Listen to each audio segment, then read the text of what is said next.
ನಮಸ್ಕಾರ.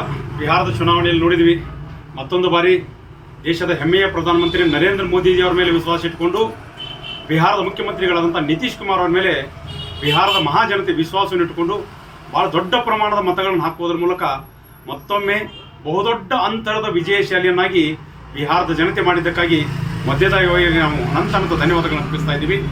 ಮತ್ತೊಂದು ಕಡೆ ಬಹುಶಃ ಇಡೀ ದೇಶದಾದ್ಯಂತ ವೋಟ್ ಚೋರಿ ಆಗಿದೆ ಅಂತೇಳಿ ರಾಹುಲ್ ಗಾಂಧಿ ಹೇಳ್ತಾ ತಿರುಗಾಡಿದ್ರು ಸಹಿತ ರಾಹುಲ್ ಗಾಂಧಿಯ ಮಾತಿಗೆ ಕಿವುಡೆ ಕಾಸಿನ ಕಿಮ್ಮತ್ ಕೂಡ ಬಿಹಾರದ ಜನತೆ ಕೊಟ್ಟಿಲ್ಲ. ಯಾಕಂದರೆ ಇವತ್ತು 140 ವರ್ಷ ಇತಿಹಾಸ ಪ್ರಸಿದ್ಧ ಕಾಂಗ್ರೆಸ್ ಹತ್ರ ಕೇವಲ 10 ಅಂಕಿಯ ಕೆಳಗಡೆ ಬಂದಿದ್ದು ಬಿಹಾರದ ಚುನಾವಣೆಯಲ್ಲಿ ನಾವು ನೋಡಿದ್ದೀವಿ. ಬಿಹಾರದ ಜನತೆ ಬಹಳ ಪ್ರಬುದ್ಧ ಜನತೆ. ನಿಜವಾಗ್ಲೂ ವಾಸ್ತವವಾಗಿ ನೋಡಬೇಕಾಗಿದ್ರೆ ಬಿಹಾರದಲ್ಲಿ ಮತಗಳ ಚೋರಿಯಾಗಿಲ್ಲ, ಜನರ ಹೃದಯಗಳ ಚೋರಿಯಾಗಿದೆ.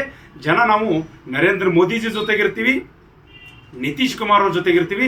ನಮ್ಮ ಹೃದಯನ ಇಬ್ಬರು ನಾಯಕರು ಗೆದ್ದಿದ್ದಾರೆ ಅಂತಕ್ಕಂಥ ಬಹಳ ದೊಡ್ಡ ಆತ್ಮವಿಶ್ವಾಸವನ್ನು ಇಟ್ಟುಕೊಂಡು ಬಹಳ ದೊಡ್ಡ ಪ್ರಮಾಣದ ಗೆಲುವನ್ನು ಎನ್ಡಿಎಗೆ ಕೊಟ್ಟಿದ್ದಾರೆ. ಎನ್ಡಿಎಗೆ ಬಹಳ ದೊಡ್ಡ ಗೆಲುವನ್ನು ಕೊಟ್ಟಂಥ ಬಿಹಾರದ ಜನತೆಗೆ ಅನಂತ ಕೃತಜ್ಞತೆಗಳನ್ನ ಧನ್ಯವಾದಗಳನ್ನು ಅರ್ಪಿಸ್ತಾ ಇದ್ದೀವಿ. ಜೈ ಶ್ರೀರಾಮ್, ಭಾರತ್ ಮಾತಾ ಕಿ ಜೈ.